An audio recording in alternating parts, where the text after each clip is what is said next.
नायक राजाधिराज योगीराज परब्रह्म श्री स्वामी समर्थ महाराज सद्गुरू मोरे दादा लक्षावधी सेवेकऱ्यांचे श्रद्धास्थान चारीही दत्तपीठांचे पीठाधीश परमपूज्य गुरुमौली यांच्या चरणी त्रिवार वंदन करतो। आजच्या कार्यक्रमाकरता ज्यांचं विशेष योगदान लाभलं ते सर्व मान्यवर, त्यामध्ये दत्ताभाऊ हरगुडे, सुरेशजी भुजबळ, संजयजी भुजबळ, नामदेव बाबा दरेकर, गोरक्ष भुजबळ, मोनिकाताई हरगुडे, कुसुमताई मांढरे, राजू अण्णा दरेकर या सगळ्या मान्यवरांना मनापासनं या ठिकाणी धन्यवाद देतो। त्याचबरोबर ज्यांनी भूदान केलं, स्वामी केंद्राकरता जागा दिलेली आहे, त्यामध्ये शिक्रापूर या ठिकाणचे आमचे संजयजी भुजबळ जवळपास 25 गुंठे जागा त्यांनी स्वामी केंद्राला दिलेली आहे। त्याचबरोबर आमच्या कुसुमताई मांढरे असतील, ज्यांनी 3 गुंठे जागा केंद्राला देऊन बांधकामाला सुद्धा योगदान दिलेले, आपलं शाखा क्रमांक 1चं केंद्र शिक्रापूरचं। तदनंतर आपल्या सणसवाडी येथील सरपंच आदरणीय सुरेशजी हरगुडे यांनी 6 गुंठे जागा आपल्या या स्वामी केंद्राला दिलेली। तदनंतर रितेशजी नवले यांनी 2 गुंठे जागा आणि बाळूजी जगदाळे यांनी 1 गुंठा जागा स्वामी केंद्राला दिलेली। या सगळ्या भूदानवीरांचे मनापासनं या ठिकाणी धन्यवाद देतो। सज्जनो, आजच्या या सत्संग तथा लोकार्पण मेळाव्याकरता तालुक्यातनं मोठ्या प्रमाणात उपस्थित असणाऱ्या आमच्या सर्व माता भगिनी, बालगोपाळ आणि पुरुष सेवेकरी आपल्या सगळ्यांना मराठी नववर्षाच्या लाख लाख हार्दिक शुभेच्छा देतो, धन्यवाद देतो। सज्जनो, मागील वर्षी 2 एप्रिल 2023 रोजी या ठिकाणी भूमिपूजनाकरता आपण याच कार्यालयामध्ये असाच सत्संग मेळावा घेतलेला होता। तब्बल 1 वर्षानंतर पुन्हा या ठिकाणी येण्याचा योग आला। आज 11 एप्रिल 2024 सणसवाडीमध्ये आल्यानंतर ज्या स्वामी केंद्राच्या जागेचं भूमिपूजन केलेलं होतं, त्या 6 गुंठ्याच्या जागेवरती वास्तुशास्त्राप्रमाणे एवढं सुरेख केंद्र वर्षभरात निर्माण झालं की आल्यानंतर नक्की आपण कुदळ कुठे मारली त्या जागेचा विसरच पडलेला होता।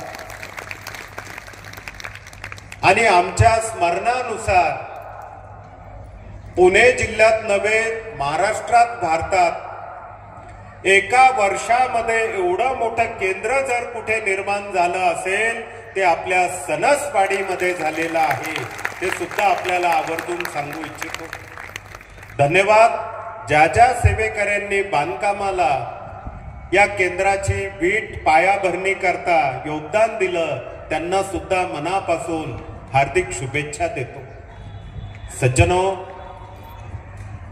गेली तासभरापासून आपण या मेळाव्याकरता या ठिकाणी आलेला आहात, परंतु आज केंद्राचा लोकार्पण झाला, मात्र अनेक भाविकांच्या मनात प्रश्न निर्माण झाले। ज्यांच्या नावाने केंद्र बांधलं ते स्वामी कोण आणि त्यांनी काय काम केलं, काय कार्य केलं? केंद्राच्या बोर्डवरती दिंडोरी प्रणीत म्हणजे नक्की याचा अर्थ काय? सद्गुरू मोरे दादा गुरुमौली 18 बिबा ग्राम अभियान, सिद्धमंगल पादुका पूजन असेल, हॉस्पिटल असेल, नृसिंहवाडी दत्तधामाचं अन्नदान असेल, अशा विविध गोष्टींना आपल्याला स्पर्श करणं या मेळाव्याच्या अनुषंगाने क्रमप्राप्त आहे. पहिला प्रश्न, स्वामी कोण? धर्म संस्थापनार्थाय संभवामी युगे युगे. धर्म स्थापना करणे, युगायुगी अवतार घेणे, नाना विविध वेश नटणे जगतपतींचे कर्तव्य. स्वामी चरित्रातली ओवी आहे. अर्थ समजना. अर्थ असा आहे की जेव्हा जेव्हा आपल्या धर्माची ग्लानी होऊ लागते तेव्हा तेव्हा भगवंत या पृथ्वी तलावर मानवी अवतार धारण करतो आणि धर्मरक्षण करून धर्माचा संस्थापक होत असतो. म्हणून आपल्या भारतीय धर्म संस्कृतीमध्ये राम, कृष्ण, पांडुरंग हे निरनिराळे अवतार निर्माण झाले. रावणाला मारणारे प्रभू रामचंद्र मर्यादा पुरुषोत्तम झाले. कंसाचा वध करणारे आणि विष्णूंचा 8वा अवतार, आठवणीतला अवतार कृष्ण हे जन्माला आले. मणिमल्लाचा नाश करणारे भगवान शंकर हे मल्हारी झाले. चंडमुंड राक्षसाचा उद्धार करणारी आई भगवती चामुंडा झाली आणि महिषासूर रूपी असुराचा नाश करणारी आई भगवती महिषासूर मर्दिनी झाली. अनेक आपल्या हिंदू धर्मामध्ये उदाहरणं आहेत, कथा आहे. अगदी त्याचप्रमाणे मानवाचा उद्धार करण्याकरता, मानवाच्या मनातले अवगुण दूर करण्याकरता अवधूत चिंतन श्री गुरुदेव दत्त महाराजांनी अवतार धारण केलेला. पण मात्र स्वामी कोण? दत्त महाराजांचा पूर्ण अवतार म्हणजे आपले श्री स्वामी समर्थ महाराज होय. एका वाक्यात आपल्याला ऐकायचं असेल तर असंही म्हणता येतं, जिथे सगळे असमर्थ, जिथे सगळे असमर्थ तिथे फक्त श्री स्वामी समर्थ. असे हे स्वामी म्हणजे दत्त महाराजांचं पूर्ण अवतार. कालच आपण आपल्या प्रत्येक केंद्रावरती स्वामींची जयंती केली. चैत्र शुद्ध द्वितीया शके 1071 म्हणजेच इसवी सन 1149 साली पंजाब राज्यातील छेलीखेडे गावामध्ये धरती तुबांगून बालमूर्ती 8 वर्षाची जी प्रगटली ते म्हणजे आपले श्री स्वामी समर्थ महाराज. पण सज्जनो, गोष्ट अशी घडलेली, कुरुक्षेत्राला लागून असणारं पंजाब आणि हरियाणा याच्या सीमेवरचं हे गाव छेली. या छेलीखेडे गावामध्ये विजय सिंग नावाचा एक 10-12 वर्षाचा मुलगा गावच्या गणपती मंदिरासमोर वडाच्या झाडाखाली रोज गोट्यांचा डाव मांडायचा. एकटाच तो मुलगा खेळायचा. त्याच्यासोबत गावातले कुठलेही मुलं खेळण्याकरता येत नसत. पण मात्र एक क्षण असा घडला की त्या मुलाच्या मनात प्रश्न निर्माण झाला, आपल्या सोबत कोणीच खेळायला येत नाही. म्हणून गणपती सोबत तो लहान मुलगा निस्वार्थ, निरागस, विनम्र होऊन त्या गणपती बरोबर भांडू लागला आणि काय म्हणतो, गणपती बाप्पा, माझ्या सोबत कोणी खेळायला येत नाही, कमीत कमी तुम्ही तरी माझ्या सोबत खेळायला या. असं म्हटल्यानंतर चैत्र शुद्ध द्वितीयेला दुपारच्या वेळेस निरभ्र असणार आकाश काळ्या ढगांनी अगदी सामावून गेला. सोसाट्याचा वारा सुरू झाला, विजांचा कडकडाट सुरू झाला आणि त्या क्षणी भूकंप व्हावा अशी परिस्थिती त्या ठिकाणी निर्माण झाली. त्या वडाच्या झाडाखाली भूगर्भाला, या काळ्या आईला, धरणी मातेला तडा गेला, भेग पडली आणि त्या भूगर्भातनं 8 वर्षाची बालमूर्ती प्रगटली. ते म्हणजे आपले श्री स्वामी समर्थ महाराज. अशी जन्माची कथा स्वामींची. ते कुठल्याही स्त्री पुरुषाच्या पोटी जन्माला आलेले नाही. ते अयोनीज ब्रह्मपरायण आहे. पण पुढे काय सज्जनो, पुढे महाराजांनी प्रंजा प्रांताची पदभ्रमंती करता करता उत्तर भारत पूर्ण करून ते दक्षिण भारतात आले. पण मात्र कोणीही त्यांना श्री स्वामी समर्थ म्हटलं नाही. पंजाबमध्ये काय म्हटलं जायचं किंवा आजही काय म्हटलं जातं, हे तो हमारे कडक बाबा आहे. स्वामींचा फोटो जर त्या भाविकांनी बघितला तर ते म्हणतात हे आमचे कडक बाबा आहे.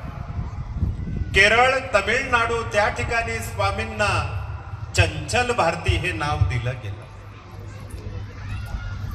पदभ्रमंती करता करता 1818 मध्ये महाराज महाराष्ट्रातल्या कोकणात आले आणि कोकणातलं ते गाव वेंगुर्ला, त्या ठिकाणी महाराजांनी आगाध लीला केल्या. तिथल्या मराठी भाविकांनी स्वामींना नाव दिलं श्री स्वामी समर्थ.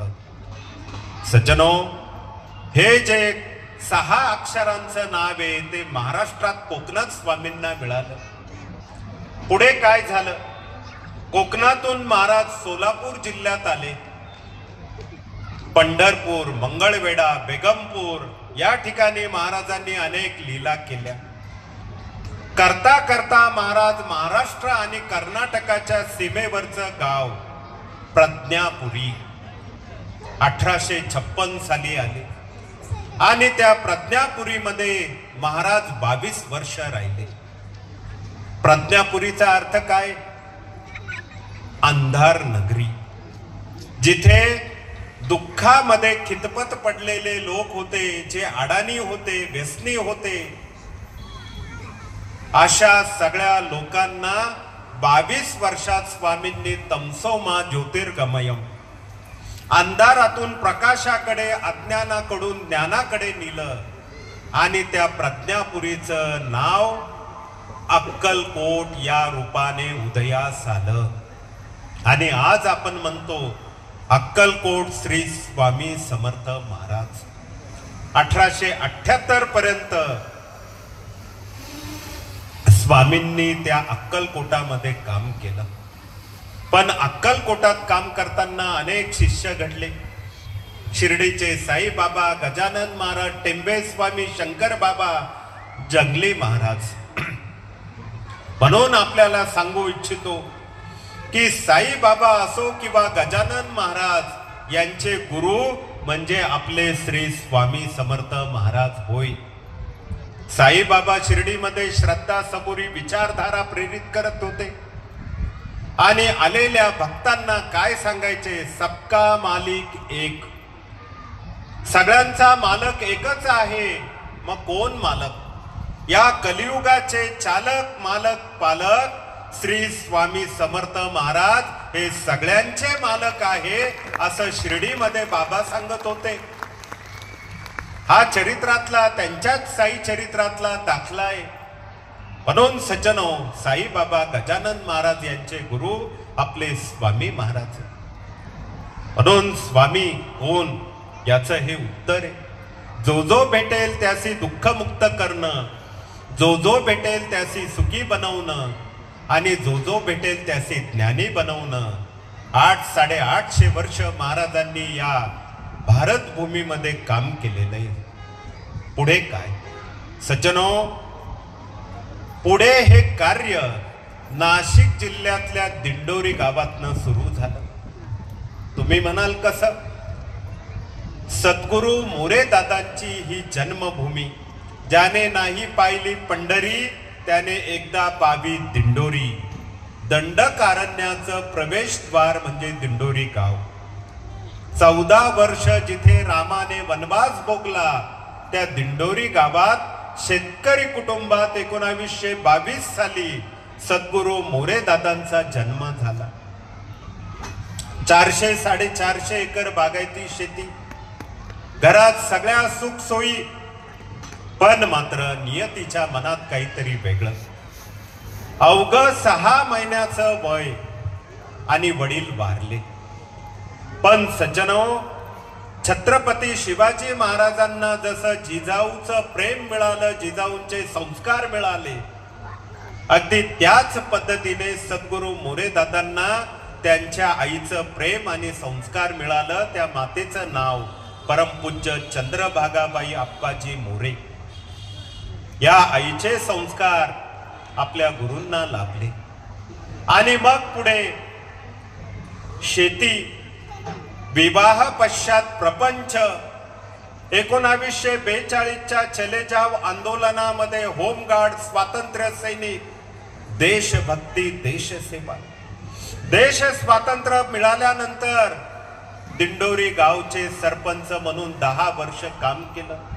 1972च्या दुष्काळामध्ये स्वतःच्या विहिरीचं पाणी स्वखर्चाने पाईपलाईन करून पंचक्रोशीतल्या तहानलेल्या जीवांपर्यंत, लोकांपर्यंत ते पोहोचवलं. सज्जनो, या सगळ्या गोष्टी होत असताना 1950 साली त्यांना गुरु लाभले, ते म्हणजे सद्गुरू पिठले महाराज. आणि पिठले महाराजांच्या आज्ञेप्रमाणे तब्बल 40 वर्ष या महाराष्ट्रातल्या खेडोपाडी फिरून अगदी पुण्यासारख्या पुण्यनगरीमध्ये येऊन सद्गुरू मोरे दादांनी 155 केंद्र उभी केलेली होती. लक्षात घ्या. आज आपल्याला वाटेल 5-10 वर्षाचं हे कार्य, पण नाही. 74 वर्षापासून हे दिंडोरी प्रणित कार्य सुरू आहे. आणि शेतकरी कुटुंबातनं, बहुजन समाजातनं सद्गुरू मोरे दादांनी ह्या कार्याची पायाभरणी दिंडोरी गावातनं केली. म्हणून आपण म्हणतो दिंडोरी प्रणित श्री स्वामी समर्थ केंद्र, श्री स्वामी समर्थ सेवा मार्ग, हे त्याचं उत्तर आहे. 88 साली सद्गुरू दादांचं महानिर्वाण झालं आणि पुढे जबाबदारी आली आपल्या परमपूज्य गुरुमाऊलींकडे. सज्जनो, आज गेली 34 वर्ष परमपूज्य गुरुमाऊली 18 तास काम करताय. आणि म्हणून स्वामी आशीर्वादाने आणि गुरुमाऊलींच्या तपश्चर्येमुळे हे कार्य आता महाराष्ट्राच्या 36 जिल्ह्यापुरतं मर्यादित न राहता परराज्यापासून विदेशापर्यंत 8000 केंद्र आणि 15 कोटी सेवेकरी एवढा मोठा विशाल वटवृक्ष स्वामींचा निर्माण झाला. दाढी नाही, जटा नाही, भगव वस्त्र नाही, पायात खडाबा नाही, कुठले बंदूकधारी बॉडीगार्ड लागत नाही आणि भेटण्याकरता कुठला चट्टू फट्टू मध्यस्थी मीडिएटरची गरज नाही. सज्जनो, पांढरा शुभ्र पोशाख आणि प्रपंच पारमार्थिक कार्य शेती सांभाळून गुरुमाऊली करताना नवीन भाविक काय म्हणतो? अरे दाढी जटा भगव वस्त्र नाही म्हणजे गुरुमाऊली सामान्य पुरुष असतील, कोणी म्हणतं नाही संत असतील. पण मात्र आपल्या पुण्याच्या सगळ्या सेवेकऱ्यांना आजच्या नव्या वर्षानिमित्ताने सांगू इच्छितो की आपले परमपूज्य गुरुमाऊली ना संत ना महंत, आपले गुरुमाऊली म्हणजेच स्वामी रूपी आपले भगवंत आहेत. सज्जनो, आज त्यांच्याच कृपा आशीर्वादाने आणि मार्गदर्शनाने विदेशापर्यंत पोहोचलेलं हे कार्य. गाव तेथे केंद्र, घर तेथे सेवेकरी, ग्राम अभियानात वेळ द्या असं गुरुमाऊली सांगताय. मग आता तुम्ही परत प्रश्न कराल, का हो केंद्र म्हणजे काय? इथे आपल्याकडे 2 केंद्र आहेत. 2 गुंठ्यातलं जुनं केंद्र, 6 गुंठ्यातलं आज लोकार्पण केलं ते नवं केंद्र. या 4 भिंतींना केंद्र का म्हणतात? आम्हाला सेवेकरी म्हणून का हाक मारली जाते? प्रश्न आहे, उत्तर आहे. मनाला धीर त्याला मंदिर म्हणतात. देवाची आळवणी जिथे होते त्याला देऊळ म्हटलं जातं. परंतु सज्जनो, केंद्र याचा अर्थ असा आहे की स्वामींच्या अशा 4 भिंती की जिथे जात पात धर्म, स्त्री पुरुष आबालवृद्ध, गरीब श्रीमंत कुठलाही भेदभाव न पाळता आलेल्या दुःखिताला विनामूल्य दुःखमुक्त केलं जातं त्या स्थानाला स्वामी महाराजांचं केंद्र म्हणतात. ही केंद्राची संकल्पना आहे, ही डेफिनेशन आहे. जिथे स्वामींचं एक केंद्र उभं राहतं तिथलं एक पोलीस स्टेशन कमी होत असतं. तुम्ही म्हणाल केंद्र आणि पोलीस स्टेशनचा काय संबंध आहे? पोलिसांना घरी काढून दिलं जातं का सस्पेंड करतात? का बंद? पोलीस स्टेशन का लागतं? कारण जिथे व्यसनं आली, जिथे वाईट विचार वाईट कर्म आली, कृती आली, तिथे गुन्हे घडत असतात. आणि केंद्र काय काम करतं तर मनुष्याला शाकाहारी सदाचारी निर्व्यसनी करून माणुसकी धर्म त्याच्यामध्ये रुजवतं. म्हणून पोलीस आणि पोलीस स्टेशनची गरज तिथे पडत नाही. सज्जनो, ही कृती हा विचार या केंद्रामागे आहे. आणि आपल्याला सेवेकरी का म्हणतात हाही प्रश्न पडत असतो. सज्जनो, सेवेकरी याचा खूप मोठा अर्थ आहे. पण ज्याने विठ्ठल मात्रा घेतली त्याने पथ्य सांभाळावी. म्हणजे काय? जो भाविक 4 नियम पाळतो, परधन माती समान, परस्त्री माते समान, व्यसनांपासनं दूर राहणं, शुद्ध शाकाहार घेणं, हे 4 नियम पाळून जो 11 माळा स्वामींचा जप करतो, जो 3 अध्याय क्रमशः स्वामी चरित्र वाचतो आणि घरात पंचमहायज्ञ करतो, त्या भाविकाला महाराज आणि गुरुमाऊली जगातली सगळ्यात श्रेष्ठ पदवी देतात, सेवेकरी. हा त्याचा अर्थ आहे. म्हणून इथे बसलेले सगळे समर्थ सेवेकरी हे सगळे नियम पाळून नित्यसेवा करतात. पण आता पुढे परत एक प्रश्न आहे, काहो, ही जी नित्यसेवा आहे ती फक्त गुरुवारीच करायची का एकादशीला करायची का फक्त सप्ताह 2 असतात त्यात करायची? सज्जनो, नित्यसेवा शब्द आहे. नित्यसेवा का? जसं पोटाला 2 वेळचं अन्न लागतं, शरीराला ऊर्जा मिळते, तसंच प्रत्येकाच्या शरीरामध्ये आत्मा आहे आणि त्या आत्म्याला रोज परमात्म्याच्या उपासनेची गरज पडते, जेणेकरून तो परमात्मा त्या आत्म्याला सांगतो, बिहू नकोस, मी तुझ्या पाठीशी आहे. ही एक खूप मोठी ऊर्जा त्या ठिकाणी मिळत असते. म्हणून गाडीला जसं आपण पेट्रोल डिझेल टाकतो त्याप्रमाणे ती गाडी चालते. तसं सेवा ही सुद्धा आपल्या मनाला इंधन पुरवणारी ऊर्जा आहे. फ्यूल ऑफ माइंड हे मनाचं इंधन आहे आणि ते वेळोवेळी आपल्याला गरजेचं भासत असतं. म्हणून सज्जनो, ही नित्यसेवा करावी.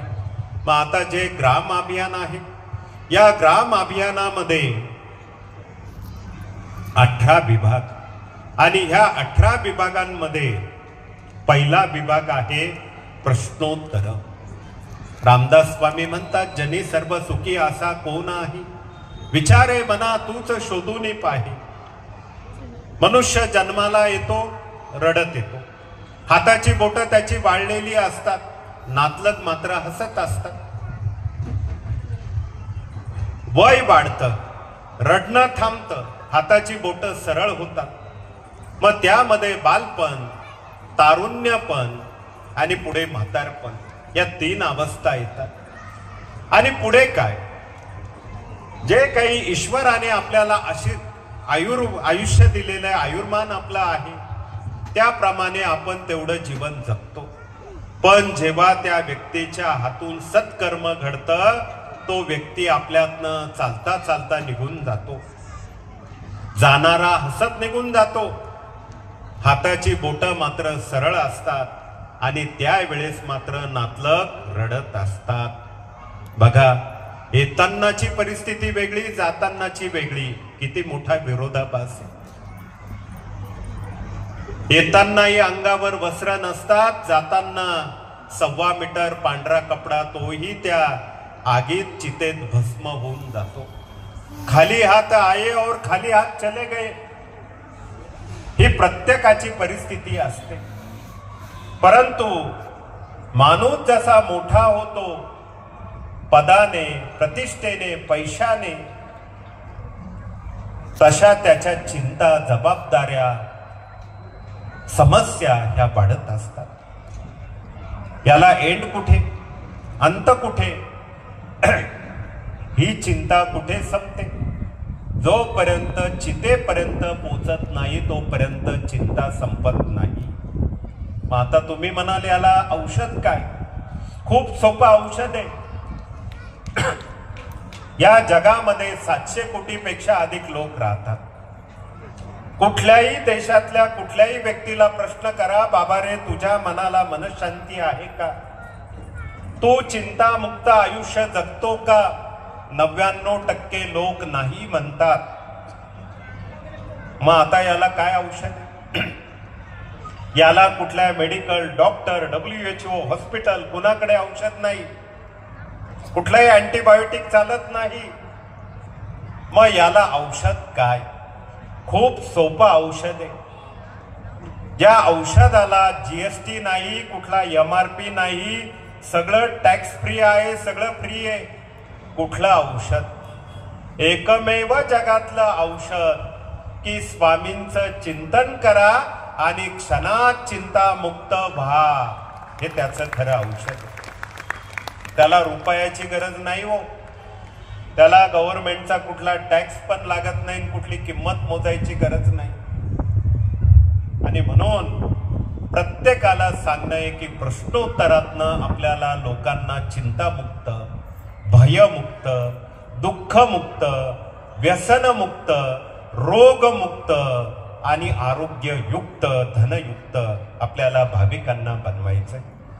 अनेक लोक येतात, कागदावर प्रश्न मांडतात. अहो आम्हाला श्रीमंत होण्याकरता, सुखी होण्याकरता आशीर्वाद द्या. त्यांना परत प्रश्न करावा लागतो, श्रीमंती कशात आहे, सुख कशाला म्हणतात? परत 99% लोक सांगतात, ज्या व्यक्तीकडे खूप धनधान्य, गाडी, बंगला, घोडा सगळं काही आहे तो माणूस सुखी आणि श्रीमंत. पण आमचं म्हणणं असं आहे, जो मनुष्य दिवसभर कष्ट करतो, झोपेचं कुठलंही औषध न घेता रात्री 15 मिनिटात झोपेत जातो, तो माणूस जगातला सगळ्यात श्रीमंत आणि सुखी माणूस असतो. हे अध्यात्माशिवाय मिळत नसतं. विज्ञान आहे, आपण त्याला नाकारत नाही, पण मात्र विज्ञान आपल्याला भौतिक सुख देईल, गाडी देईल, बंगला त्यातनं होईल, खाण्यापिण्याची किंवा अगदी वस्त्र, ड्रेसेस, रेलचेल, दागिन्यांची रेलचेल, हे विज्ञान आहे. पण मनाची मनशांती आणि गाढ झोपण्याकरता अध्यात्माशिवाय पर्याय नाही. हे सुद्धा तितकंच खरं आहे. आणि त्यामुळे आता आपल्याला नित्य सेवेकडे जाणं क्रमप्राप्त आहे. रोज आपण 11 माळा स्वामींचा जप करा, 3 अध्याय स्वामी चरित्र क्रमशः, आणि घरात पंचमहायज्ञ. कसं करायचं? फार सोपं आहे. अर्ध्या तासाची ही सेवा आहे. पहाटे उठणे, स्नान झालं, वस्त्र परिधान करून स्वामींपुढे आसनस्थ व्हा. माळ घ्यायची, ती माळ अशी पकडायची, मृगी मुद्रा. हरणाचं तोंड याला म्हणतात, मृगी मुद्रा. हे 2 बोट त्या माळेला लावायचे नाही. गळ्यातली माळ जपाला वापरायची नाही. जपाची माळ गळ्यात घालायची नाही. माळ जपताना तिचा स्पर्श जमिनीला होऊ द्यायचा नाही. आणि आंघोळ झाल्यानंतर अशा पद्धतीने श्री स्वामी समर्थ. सज्जनो, या पद्धतीने प्रत्येक सेवेकरी जप करत असतो. पण तरीही अनेक जण काही ठिकाणी चुकतात. आमच्या भगिनी काय करतात? पहाटे थोडा उठायला उशीर झाला, घाई स्नान, घाई लगेच कुकर, तो कुकर लगेच गॅसवर, आणि स्वामींपुढे जपाला बसतात. एकीकडे माळ जप चालू आहे, श्री स्वामी समर्थ, श्री स्वामी समर्थ. दुसरीकडे लगेच म्हणतात, कुकरच्या किती शिट्ट्या झाल्या, श्री स्वामी समर्थ. आता सांगा, हा जप माळेवर की कुकरच्या शिट्टीवर? आमची पुरुष मंडळी जपाला बसलेली आहे, पण मध्येच कुणाचा तरी फोन वाजला. डाव्या हातात फोन कानाला, उजव्या हातात माळ. श्री स्वामी समर्थ. इकडे लगेच बोललं जातं. 2 दिवस झाले गावी आलोय, 3ऱ्या दिवशी घरी आलो की तुम्हाला परत फोन करतो. श्री स्वामी समर्थ. मग आता हा जप मोबाईलवर म्हणायचा की माळेवर? अनेक ठिकाणी अनेक सेवेकरी न कळतपणे जप करताना चुकतात. तो कसा? जप चालू आहे श्री स्वामी समर्थ, मंत्र एक वेळा आणि 2-3 मणी ओढून घेतात. झाले 800. 108 मण्यांचा जप, माळेचा जप. सज्जनो, म्हणून आपल्याला कळकळीचं निवेदन आहे. मनोभावे मन एकाग्र करून जो कोणी सेवेकरी माळ जपतो, महाराज त्याला लेकराप्रमाणे आयुष्यभर जपतात. भिवू नकोस, मी तुझ्या पाठीशी आहे. या पद्धतीने हे जपाचं महत्व आहे. श्री स्वामी समर्थ ऐसा षडाक्षरी मंत्र प्रीतीने जपाबा अहोरात्र, तेने सर्वार्थ पाविचे. धर्मार्थ काम मोक्ष याची प्राप्ती या 6 अक्षराच्या मंत्राने होत असते. तसंच स्वामींचं चरित्र आहे. वाचाल तर वाचाल. म्हणून स्वामी म्हणतात, मनोभावे चरित्र वाचा, मी तुम्हाला सदैव संकटामध्ये निश्चितपणाने वाचवेल. हम गया नहीं जिंदा आहे. याकरता ही नित्यसेवा. पुढे पंचमहायज्ञ. पहाटे स्नान झालं, एक रद्दीचा कागद घेतला, तूप लावलं, गॅसवर जाळणं, त्याला म्हणतात देवयज्ञ. चिमूडभर साखर काळ्या मुंग्यांना अर्पण करणं भूत यज्ञ. तुम्ही म्हणाल मुंगी भूत काय संबंध आहे? हो, मुंगी उडाली आकाशी, तिने गिळले सूर्याशी. सज्जनो, ज्या व्यक्तीच्या हातून मागच्या जन्मात ह्या जन्मात वाईट कर्म घडलेली असते, तो व्यक्ती मनोरुग्ण असेल. काळ्या मुंगीला साखर ठेवा, मुंगी साखर खात नाही. त्या व्यक्तीचे हात अस्वच्छ आहे म्हणून मुंगीला कळतं साखर खाणं न खाणं. आता काही लोक विचारतात, मग आमचे हात स्वच्छ व्हायला काय करावं? डेटॉल लावू की सॅव्हलॉन लावू की अजून काहीतरी सॅनिटायझर वापरू? पण सज्जनो, इथे बसलेल्या प्रत्येक सेवेकऱ्याच्या हातात स्वामींचं चरित्र आणि माळ आहे, म्हणून सगळ्यांचे हात हे स्वच्छ आहे आणि मुंगी त्या ठिकाणी साखर खाते. हे प्रयोग आपण करावे. मुंगी साखर खात नाही, त्याच डब्यातली साखर त्याच मुंगीला त्याच घरात चांगल्या हाताने एक एक कण घेऊन मुंगी बाहेर पडते. विज्ञान जिथे संपत तिथे हे अध्यात्म सुरू होत असतं. भूतयज्ञ. स्वयंपाक झाला की त्या स्वयंपाकातला थोडासा घास कावळ्याला देणं पितृयज्ञ. इथे सुद्धा अनेक जणांची गफलत आहे. कावळा म्हणजे पणजी पंजोबा, आजी आजोबा किंवा मृत व्यक्ती. पितर म्हणजे कावळा. खोटं आहे, हे चुकीचं आहे. कावळा म्हणजे यमराजाचा द्वारपाल आहे आणि तो पक्षी बनून या पृथ्वी तलावर माणसाचे पितृदोष दाखवण्याकरता आलेला आहे. ज्या कुटुंबामध्ये कुणी आत्महत्या केली असेल, कुणाची हत्या झाली असेल, कुणाचा अपघाती मृत्यू झाला असेल, कुणाचं स्वप्न, पिंडाला कावळा शिवत नाही. काकस्पर्श होत नाही. का? तर देवाने त्या कावळ्याला एक दृष्टी अशी दिलेली आहे, त्याला 4 डायमेन्शन इफेक्ट म्हणतात. 4D. तुमच्या आमच्या डोळ्यामध्ये 3D इफेक्ट आहे. आपल्याला लांबी किती, उंची किती, खोली किती कळतं.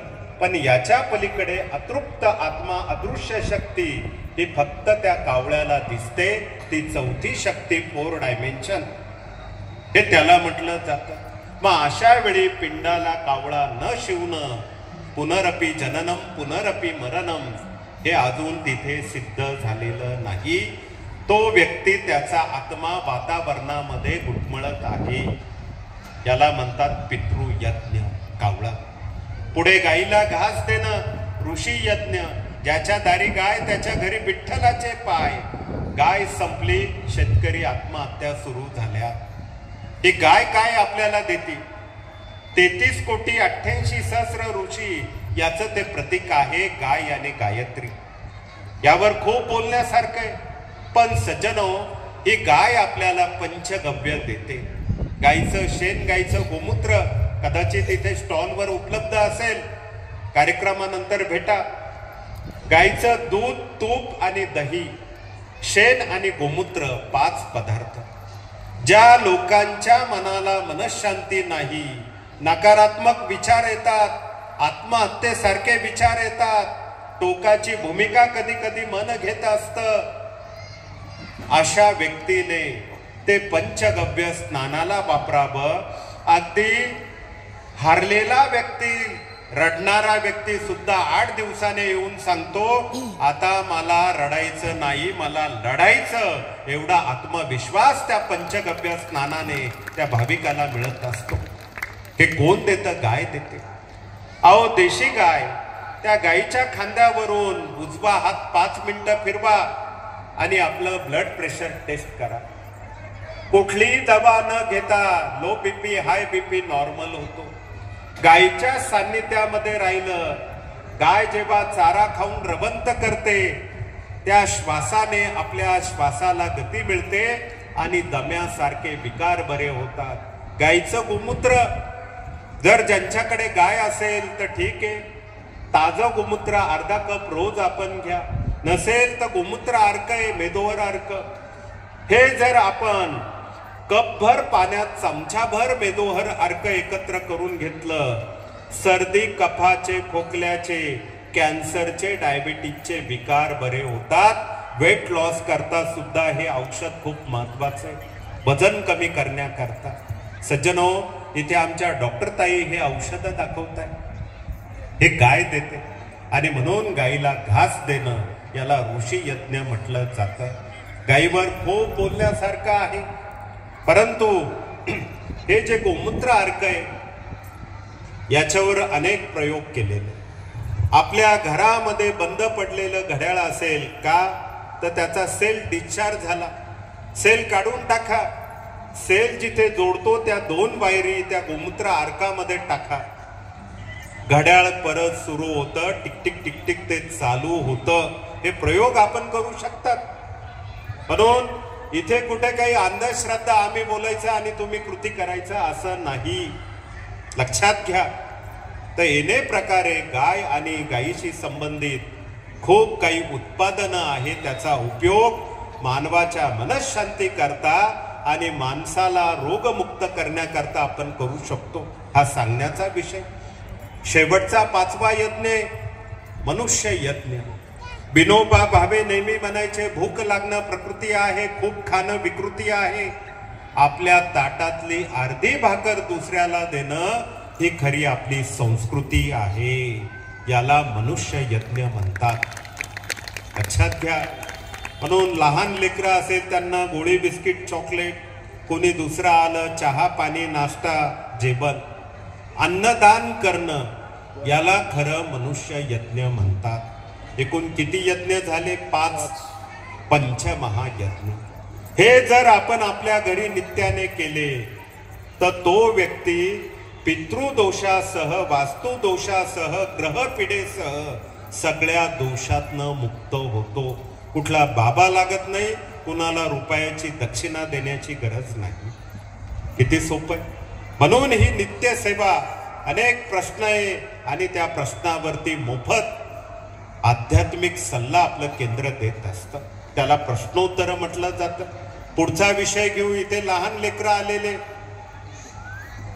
एवढ्या मोठ्या सत्संगात काही का होईना क्षणभर तेही बसलेले, कोणी बागडतंय, खेळतंय. म्हणून त्यांच्याकरता या मार्गाने बालसंस्कार हा विषय सुरू केलेला आहे. आज खेडोपाडी नगरात शाळा काय शिकवतात? A for apple, B for banana. पण आपल्या केंद्राच्या संस्कार शाळेतनं या मुलांच्या अंतकरणाला एक नवीन आयाम द्यायचा आहे. तो म्हणजे A for I, B for बाबा, मातृदेव भव, पितृदेव भव. ही काळाची गरज आहे. या देशात अनाथालय आणि वृद्धाश्रम यांची संख्या वाढते. कायदे किती करा, हे थांबेल का? नाही. या गोष्टी जर आपल्याला थांबवायच्या असतील आणि आपला हिंदुस्थान, आपला भारत वृद्धाश्रम मुक्त करायचा असेल तर आपण आपल्या पुढच्या पिढ्यांवरती संस्कार करणं अत्यंत गरजेचं आहे. शाळा शिकवते, हे पोट भरू शिक्षण झालं. आज जवळपास प्रत्येक व्यक्ती सुशिक्षित होतोय, पण प्रत्येक व्यक्ती सुसंस्कारित होताना दिसतो का? उदाहरणं खूप आहे.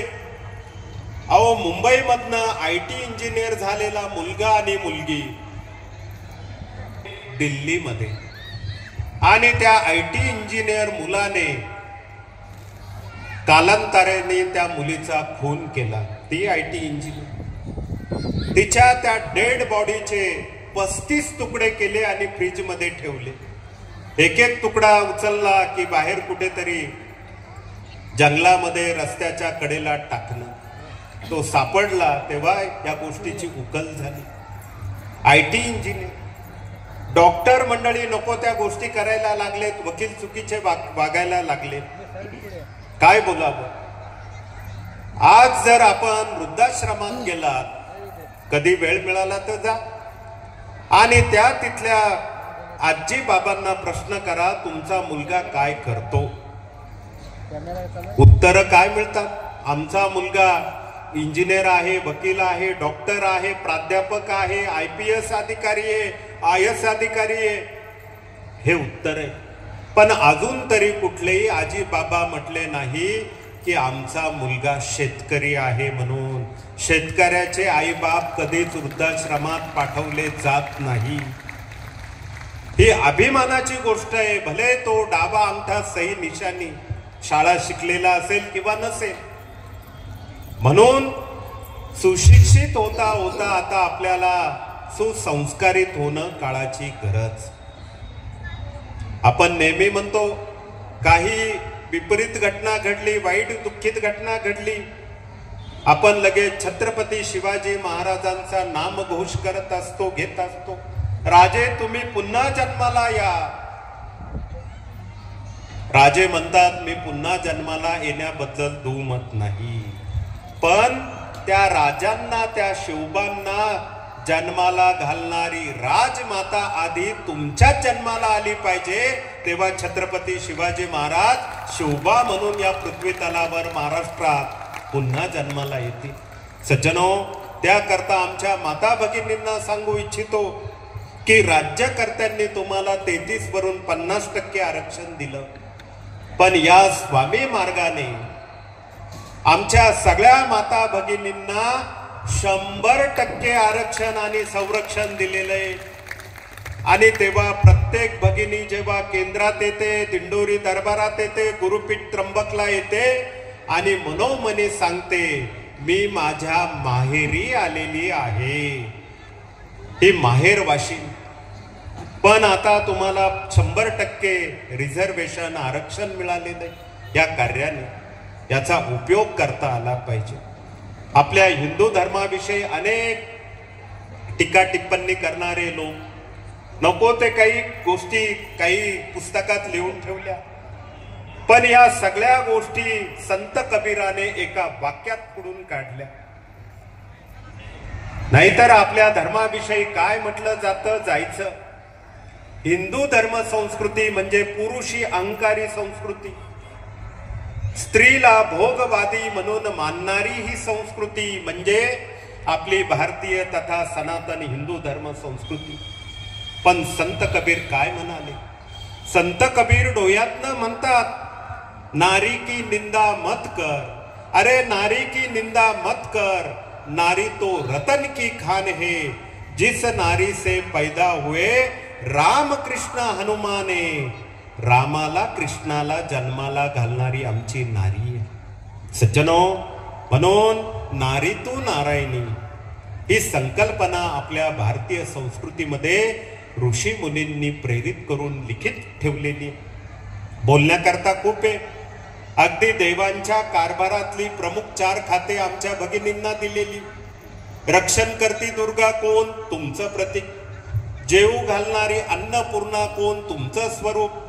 विद्येचं दैवत सरस्वती हे तुमचं रूप. आणि सगळ्यात महत्वाचं पुरुषांनी कितीही पैसे कमवले, कुलस्त्रीच्या हातात जोपर्यंत तो रुपया पडत नाही तोपर्यंत त्या घराला आणि त्या स्त्रीला महालक्ष्मी स्वरूप प्राप्त होत नाही. ती महालक्ष्मी सुद्धा तुमच्यात लपलेली आहे. बघा आता किती प्रमुख 4 खाते, म्हणून कुठल्या तरी खात्यात खाता आलं पाहिजे, म्हणजे काम करता आलं पाहिजे, हा सांगण्याचा विषय. खूप बोलण्याकरता पूर्व काळात वेद आणि त्याच्या संहिता याचं लिखाण सुद्धा ऋषी मुनींच्या पत्नीने केलेलं आहे. गार्गी असो, मैत्रायणी असो, लोपामुद्रा असो, या स्त्रिया वेद आणि त्याच्या उपसंहिता याचं लिखाण करतात. हा खूप मोठा गौरव आहे आपल्या भारतीय संस्कृती करता. आपली भारतीय संस्कृती अंधश्रद्धाळू बिलकुल नाही. यावरही लोक काहीतरी बोलत असतात. एकमेव आपली अशी धर्म संस्कृती आहे जिथे मातीचं पूजन आमचा शेतकरी करतो. अहो काल परवाचा गुढीपाडवा, ओम ब्रह्मध्वजाय नमः, इथे गुढी उभारलेली आहे. त्याच्या मागे काय अध्यात्म आहे आणि त्या दिवशी आपण काय केलं असेल एक शेतकरी म्हणून, यावर आता बोलावं लागेल. सज्जनो, चैत्र शुद्ध प्रतिपदा त्याला आपण गुढीपाडवा म्हणतो. मराठी वर्षाचा पहिला दिवस. पण अनेक लोकांनी छत्रपती शंभू महाराज यांच्या मृत्यूची कुठेतरी धागादोरा या सणाशी लावलेला होता. पण राम काळापासून हजारो वर्षांपासून ही गुढी उभारण्याची प्रथा आपल्या हिंदू धर्मात आहे, हे विसरू नका. ते कसं? ब्रह्मदेवाने सृष्टी निर्माण केली, पहिला दिवस गुढीपाडवा. 14 वर्षाचा वनवास संपवून प्रभू रामचंद्र अयोध्येत परत आले, गुढीपाडवा. शालिवान राजाने शक राक्षसाचा पराभव केला, गुढीपाडवा. म्हणून ही गुढी उभारली जाते. आणि या गुढीला आपण, गुढीपाडव्याला आपण काय करतो? वेळूच्या त्या काठीला एक नववस्त्र, हारडे करडे आणि त्याचबरोबर कडुलिंबाचा ढगळा बांधतो. त्यावरती एक गडबा ठेवतो, त्याची पंचोपचार पूजा आणि सूर्योदयाक्षणी घराच्या प्रवेशद्वाराला ओम ब्रह्मध्वजाय नमः हा मंत्र म्हणून तो ध्वज, ब्रह्मध्वज आपण उभारतो. याला गुढीपाडवा म्हणतो. पण त्या दिवशी दुपारी आपण शेतकरी म्हणून काय करतो? पूर्णावरणाचा स्वयंपाक घरात असतो. त्या स्वयंपाकाचा नैवेद्य म्हणून आपण आपल्या शेतीला तो नैवेद्य अर्पण करतो. लक्षात घ्या, शेती शब्द कसा तयार झाला? शेती शब्द हा सीतेपासून तयार झाला. रामायणाचा संदर्भ आहे. जनकपुरीमध्ये जनक राजाने संतती प्राप्ती करता सुवर्ण सोन्याच्या नांगराने भूमी नांगरायला सुरुवात केली. आणि त्या भूगर्भातनं, पेटीतनं जे बालक जनक राजाला मिळालं ते म्हणजे लक्ष्मी स्वरूपातली सीतामाई. आणि भूगर्भातनं ज्या आई भगवतीने अवतार घेतला त्या भूमातेला सीता म्हणतात. आणि या सीतेवरून शब्द निर्माण झाला शेती. आणि जो शेती करतो तो शेतकरी. म्हणून प्रत्येक शेतकऱ्याने गुढीपाडवा असो, पुढे येणारी अक्षय तृतीया, पुढे येणारा दसरा असेल, पुढे येणारा दिवाळीचा पाडवा, या 4 मुहूर्ताला काय करणं? शेतात जाऊन मध्यभागी 2 फूट बाय 2 फूटचा खड्डा खोदावा. तो वर्णापूर्णाचा नैवेद्य, साडी, चोळी, 11 अलंकार त्या सीतामाईला, शेतीला अर्पण करावे. माती टाकून तो नैवेद्य बुंजून टाकावा. हे जर आमच्या शेतकऱ्यांनी केलं, त्या शेतातल्या पिकाला कधीही वादळ, वारा, गारपीट त्रास होत नाही. त्यामध्ये घेतलेला भाजीपाला किंवा फळं जे काही असेल त्याचा भाव पडत नाही आणि शेतकऱ्याला आत्महत्या करायची गरज भासत नाही. बघा काय काय त्याच्या मागे लपलेलं आहे. वेद आहे आणि विज्ञान आहे.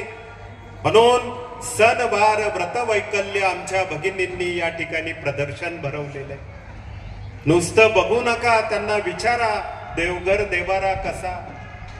शाडूच्या मातीचा गणपती, गणपतीवर कुठले सोपस्कार करावे, दर पौर्णिमेला घरचे घरी प्रदोष काळामध्ये सायंकाळी सत्यनारायण कसा करावा, अप्राप्य लक्ष्मी प्राप्त्यर्थम प्राप्त लक्ष्मी चिरकाल संरक्षणार्थम, या करता तो सत्यनारायण बाबा लागत नाही, कुणी लागत नाही, रुपया कुणाला दक्षिणा देण्याची गरज नाही. मूठभर तांदूळ, मूठभर गहू, देवघरातले बाळकृष्ण आणि वाटीभर शिरा, चले जाओ. किती सोपं आहे. आणि हे गुरु माऊलींनी आपल्याला ह्या मार्गातनं इतकं सोपं करून दिलेलं आहे. अवघ्या 40-50 मिनिटांमध्ये आपण घरचे घरी सत्यनारायण दर पौर्णिमेला करतो. याला सण, वार, व्रत, वैकल्य म्हणतात. प्रत्येक गोष्टी मागे सायन्स आहे, हे सांगायचं राहून गेलं. सज्जनो, म्हणून शेतकरी मातीचं पूजन करतो. श्रावणातली पंचमी आली, नागपंचमी, नागदेवाची पूजा आपल्याकडे केली जाते. त्या नागाच्या प्रतिमेला आघाडा नावाच्या वनस्पतीचा हार घालतात. का? त्याचं कारण आहे, ज्या व्यक्तीला साप चावला, आघाड्याची पानं जर चावून खाल्ली, सापाचं विष बाधत नाही, स्नेक बाईट करता ते मेडिसिन आहे. हे सणवार, व्रत, वैकल्य त्याच्या मागचं सायन्स. अहो, आपल्याकडे पोळा आला, आपण बैलाची पूजा करतो, गायीची तर रोजच करतो, पाण्याची पूजा आपण करतो. नदी नाल्यांवरती जाऊन गंगा दशहरा, त्या गंगा माईचा मान सन्मान आपण करतो. काय सोडलं नाही आपण? वडाची पूजा करतो, पिंपळाची करतो, तुळशीची करतो, औदुंबराची करतो. वृक्षवल्ली आमा सोयरे बा वनचरे, देव स्वरूप त्या वनस्पतींना मानतो. का तर ह्या वनस्पती आमच्या प्रदूषणाला कंट्रोल करत असतात, आम्हाला भरपूर ऑक्सिजन देतात. म्हणून त्या वृक्षाला देव मानण्याची पद्धत आपल्या हिंदू धर्मामध्ये. किती बोलावं, शब्द अपुरे पडतात, वेळ कमी पडतो. पण म्हणून आपली भारतीय संस्कृती ही नुसती अंधश्रद्धाळू नसून ती वैज्ञानिक आहे. हे आपल्याला ठामपणे नव्या पिढीला सांगता आलं पाहिजे. अहो, XYZ एक विशिष्ट धर्मामध्ये एक सण साजरा होतो 24-25 डिसेंबर. ज्या झाडाला फळ नाही, फूल नाही, त्याला लाइटिंग लावून जिंगल बेल जिंगल बेल. रात्री 12 वाजता लाल टोपीतला तो सांता येतो, मुलं झोपतात आणि तो खेळणे जायला येतो. मग आमचा वासुदेव कुठे हरवला? जो पूर्वी राम प्रहरी यायचा ब्रह्ममुहूर्तावर, वासुदेव आला, वासुदेव आला. काय हे आम्ही विसरलो? आज जेव्हा शाळांमध्ये एखादं फंक्शन असतं, या लाल टोप्या खूप दिसतात, पण आमच्या छत्रपतींची पगडी दिसत नाही. आणि त्या मुलामध्ये कुठेही आज वासुदेव हा सुद्धा आम्हाला पाहायला मिळत नाही. म्हणून म्हटलं जातं, संस्कार केले तर संस्कृती टिकेल, संस्कृती टिकली तर धर्म टिकेल, आणि धर्म टिकला तरच राष्ट्र टिकेल. सज्जनो, राष्ट्र, धर्म, संस्कृती या करता ह्या पिढ्यांवरती आता संस्कार काळाची गरज आहे. म्हणून आपल्याला हे निरनिराळे 18 विभाग करता करता पुढे जाणे. आरोग्यम धन संपदा. आपलं खरं धन काय? 2 प्रकारचं खरं धन आहे.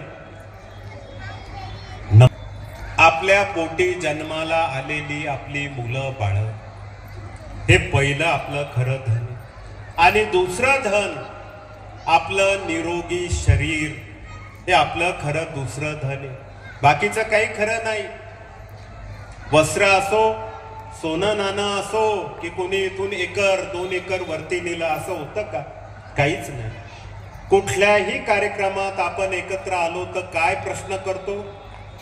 ताई असतील, दादा असतील, तब्येत बरी आहे का? तुम्हाला मुलं बाळ किती आणि ते काय करतात? कोणी म्हणतं का तुमच्या आमच्या खिशात किती पैसे? कोणी म्हणतं का किती तोळ्याचं अमुक अमुक बनवलं, का चपला आहे का चपला हार नाही म्हणून? या गोष्टींना इथे महत्व नसतं. म्हणून निरोगी शरीर आणि आपली सुसंस्कारित पुढची पिढी हे खरं आपलं धन आहे. पण आपण मूळ मुद्द्याकडे आलो, आपलं निरोगी शरीर. आपण आजारी का पडतो? याचं पहिलं कारण आहे मानसिक ताणतणाव, मेंटल स्ट्रेस. या ताणतणावामुळे 70-80% लोक आजारी पडतात। दुसरं काय कारण आहे? आपल्या जिभेवरती ताबा नाही म्हणून आपण आजारी पडतो। हे दोन मुख्य कारणे आजारी पडण्याकरता।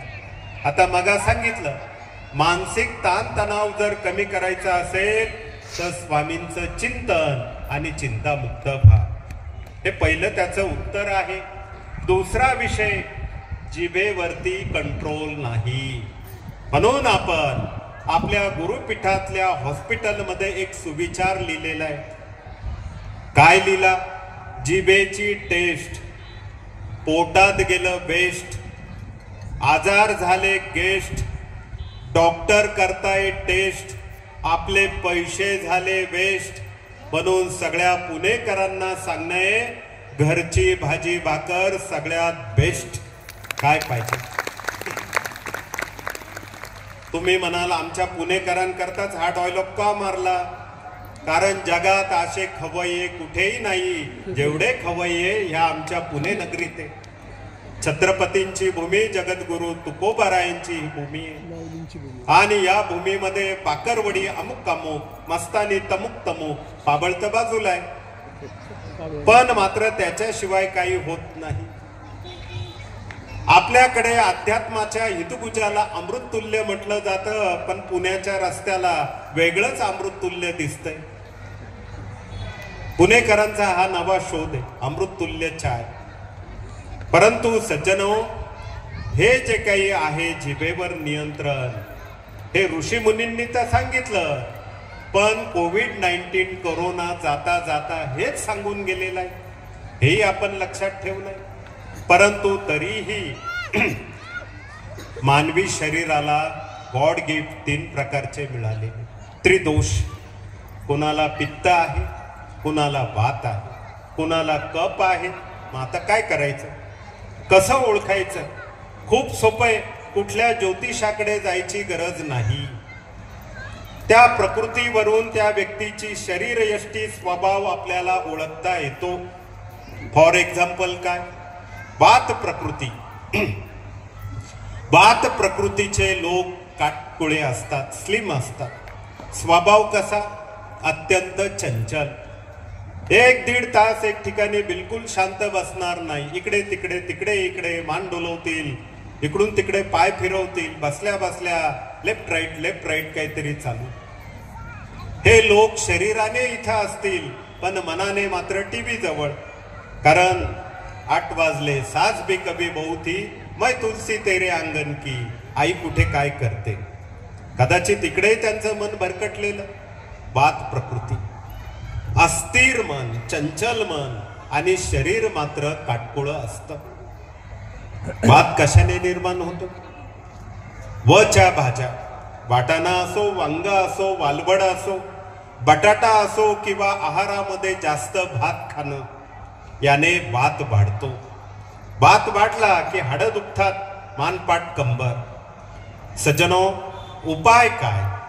सोपा उपाय, जेवणामध्ये देशी गाईचं साजूक तूप 2-2 चमचा का होईना घ्यावं।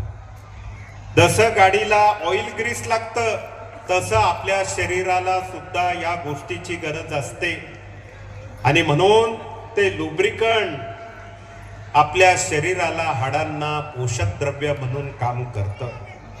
पुढचा विषय पित्त आहे। मग पित्तावाले लोक कसे? शरीराने मध्यम असतात, खूप जाड नाही, खूप बारीक नाही। स्वभाव कसा? रागीट, ज्याला चटकन राग येतो समजायचा हा ऍसिडिटी वाला आहे। मागून कोणी पुढे गेलं की लगेच पित्त खवळतं। ज्योतिषाला विचारायची गरज आहे का? हे पित्तवाले लोक। मग आता पित्त कशाने होतं? पाहुणे म्हणून जर आपण कुठे गेलात, पोहे खाण्यात आले, 15 मिनिटांमध्ये पित्त होतं, पोहे खाऊ नका। हिरवी मिरची त्यागा, मसाल्याचे पदार्थ, स्पायसी, ऑइली, हे जे काही तेलकट पदार्थ आहे, चहा कॉफी आहे, उष्ण पदार्थ, हे आपण त्यागले पाहिजे। उपाय काय? खूप सोपा आहे। ज्या व्यक्तीला पित्त होतं त्याला उपाय सोपाय. आमच्या गणपती बाप्पांना दुर्वा आवडतात. त्या दुर्वेचा कब्भर रस पोटात घ्या. मांजर कुत्र आपल्याकडे असेल त्याला ऍसिडिटी झालं ते कधी मेडिकलमध्ये जातं का? जिंटॅक द्या, जेलुसिल द्या, युनो द्या, फलानं द्या, पित्तशामक काढा द्या, अमुक गोळी अमुक डबा, बिलकुल नाही. ते हरळी खातं, दुर्वा खातं. 10 मिनिटामध्ये त्याला उलटी होते आणि ते ऍसिडिटी फ्री होऊन परत कामाला लागतं. म्हणून गणपतीला काय आवडतं? दुर्वा. अहंकाराला दूर ठेवा, त्याला दुर्वा म्हणतात. परंतु दुर्वेचा रस शीतकारक असतो. तो आपण घेतल्यास पित्त कमी होतं. कोरपडीचा रस आहे. त्याचबरोबर आपण थंड दूध सुद्धा घेऊ शकतात. थंड दूध जर आपण घेतलं, अगदी फ्रीज मधलं असू द्या, ऍसिडिटी कंट्रोल मध्ये येत असते. अनेक उपाय आहे, वेळ कमी आहे. पुढचा शेवटचा विषय कफ प्रकृती. सज्जनो, ज्या व्यक्तीला कफ होत असतो अशा मंडळींनी केळी, सीताफळ, रामफळ ही फळं त्यागावी. फळं आणि दूध कधी एकत्र खाऊ नये. त्याचबरोबर कोल्ड्रिंक्स असेल, फास्ट फूड असेल, दुधाची मिठाई असेल, लगेच या मंडळींना कफ होत असतो. मग आता याला उपाय काय? किंवा ह्या लोकांचं शरीर कसं? ते थोडे जाडे जुडे असतात. स्वभाव कसा? कफाप्रमाणे थंड. 4 वेळा बायकोने काम सांगितल्यानंतर 5व्या वेळा ऐकणारा व्यक्ती समजायचं कफ प्रकृती. हाती चले बाजार, कुत्ते भोगे हजार, काही फरक पडत नाही. घम नाही पस्तावा नाही, निर्लज्जासी सन्निध गुरु. अशा पद्धतीचं व्यक्तिमत्व त्याला कफ प्रकृती म्हटलं जातं. उपाय काय? खूप सोपा उपाय. दुधाच्या चहाच्या ऐवजी रोज गुळाचा चहा आपण कपभर घ्या, कोरा चहा. त्यामध्ये 4-5 तुळशीची पानं टाकावी, 2 लवंग, एखादा काळा मिरा, सुंठ, गवती चहा, असा गुळाचा उकळवलेला चहा आपण जर सकाळ संध्याकाळ घेतला तर आयुष्यात कफ होण्याचं कारण नाही. लक्षात घ्या. आणि म्हणून त्याच्याकरता हा विषय अत्यंत महत्वाचा. आता कोणी म्हणेल, अहो आम्हाला शुगर प्रॉब्लेम आहे, ब्लड प्रेशर प्रॉब्लेम आहे, काय उत्तर आहे? खूप सोपं उत्तर आहे. खूप सोपं आहे. आपल्या घरामध्ये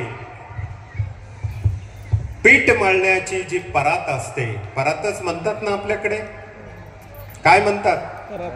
हो, जे काही ते स्टीलचं पात्र घ्यायचं. त्यामध्ये कडुलिंबाचा पाल्याचा रस आणि पिकलेल्या कारल्याचा रस टाका. मिक्सरमध्ये बारीक करून रस होतो. खुर्ची टाकून बसा, त्या परातीमध्ये दोन्हीही पाय ठेवा. शिंपी जसं ते मशीन चालवतो शिलाईचं, पाय हलवतो. 10 मिनिटं ते तळ पाय त्यामध्ये बुडवून तो व्यायाम करायचा. 10 मिनिटानंतर आपल्या बॉडीमध्ये नॅचरल इन्सुलिन तयार होतं. आपली जीभ ही कडू व्हायला लागते आणि हळूहळू आठवड्याला 1-2दा जर आपण प्रयोग केला तर बीपी असो किंवा शुगर हे कंट्रोल मध्ये, नॉर्मल मध्ये होत असतं. किती सोपा इलाज. कॅन्सर झालेला आहे, माउथ कॅन्सर, गोवा आला, मावा आला, अमुक आलं, धमुक आलं. उपाय काय? रानभेंडी नावाची वनस्पती, त्याचं मूळ मधात उघडून जर चाटण घेतलं, 15-20 दिवसामध्ये मुखाचे, हिरड्यांचे, जिभेचे सगळे कॅन्सर त्याने मुक्त होत असतात, बरे होतात. इतका सोपा दवा आहे. ब्लड कॅन्सर असेल, ब्रेस्ट कॅन्सर असेल किंवा अन्य कॅन्सर असेल, काय करावं? सप्तरंगी नावाची मुळी, ती पाण्यामध्ये उकळून चमचाभर सकाळ संध्याकाळ त्याचं चाटण घ्या. 40 ते 50 दिवसामध्ये तो व्यक्ती चालायला लागतो, स्वतःच्या हाताने तो अन्न खायला लागतो आणि कॅन्सर मुक्त होत असतो. विनामूल्य ही दवा आमचे डॉक्टर इथे दाखवताय, आपण त्यांना भेटा. हे सगळं आयुर्वेद वनस्पती तंत्र या मार्गातनं विकसित झालेलं आहे. कोणी म्हणेल हिमोग्लोबिन कमी झालेलं आहे, अशक्तपणा आलेला आहे, काय करावं? सोपा इलाज आहे. आपण देवाला देवीला जातो, त्यांच्या मुखात मुखवास, नैवेद्याच्या ताटाला विडा असतो. गोविंद विडा, मुकुंद विडा. विडा म्हणजे मग ते धूम्रपान आहे का? बिलकुल नाही. सज्जनो, सांगण्याचा मधीच अर्थ असा आहे, सांगण्याचा अर्थ असा आहे की आपण जे काही पान खातो त्याला नागवेलीचं पान म्हणतो. या पानामध्ये चिमूटभर जिरा हे टाकून 2 पानं घ्यायचे, चिमूटभर जिरा. जेवण झाल्यानंतर चावून चावून खा. 5व्या 6व्या दिवशी ब्लड टेस्ट करा, 100% आपलं हिमोग्लोबिन नॉर्मल झालेलं असेल. इतका सोपा उपाय या कार्याने दिलेला आहे. इथे एक प्रश्न आलेला आहे, लहान मुलांना मोबाईल न वापरणे यावरती मार्गदर्शन. सज्जनो, या मोबाईलला आम्ही आमच्या मराठी भाषेत काय म्हणतो? कर्ण पिशाच्च. एक वेळेस मनुष्य बाजारात बायकोला विसरून येईल, पण मोबाईल कुठेही विसरत नाही.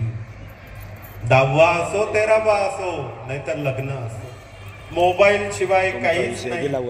पूर्वी आपल्या संस्कारातनं असं सांगितलं जायचं, झोपेतनं उठलं की दोन्ही हात पुढे मुलांकरता. कराग्रे वसते लक्ष्मी, करमध्ये सरस्वती, कर मुले तू गोविंदम, प्रभाते कर दर्शनम. हे कर दर्शनम त्याची प्रार्थना. पण आजची मुलं काय करतात? झोपेतनं उठले का पहिले ते मोबाईल हातात घेतात. कराग्रे वसते मोबाईल, कर मध्ये व्हॉट्सॲप आणि कर मुले तू इंस्टाग्राम, चालला सगळा कार्यक्रम. सज्जनो, हळूहळू मुलांना मोबाईल देणं, खरं तर 10वी पर्यंत मुलांनी मोबाईल वापरणं योग्य नाही. पण काय झालं, कोरोना आला आणि सगळ्या शाळा ज्या मोबाईलला बंदी घालणाऱ्या त्या सगळ्या मोबाईलवर ऑनलाईन झाल्या. आता शाळा ऑफलाईन आहे, तरी मात्र ह्या मोबाईलचं व्यसन सुटत नाही. अगदी मुलांना कुठला पिक्चर असेल, सिरियल असेल, छत्रपतींची, तुकोबारायांची सिरियल टीव्हीवर दाखवा, मोबाईलवर नको. इतकी त्याची ऍडिक्शन झालं, व्यसन झालं की मुलं आता व्यसनी होऊन मतिमंद व्हायला लागली. काही मुलांना अगदी मेंदूला झटके यायला लागलेले. आणि याला उपाय असा आहे, पंचगव्याने मुलांना स्नान घाला. मुलांच्या डोक्यावरती उजवा हात ठेवून रोज 1 वेळा राम रक्षा म्हणा. रामाची रक्षा त्यांच्या कानावर पडली की मोबाईलचं भूत चटकन त्यांच्यापासून दूर होत असतं. हा अनुभव आपण घेऊ शकतात.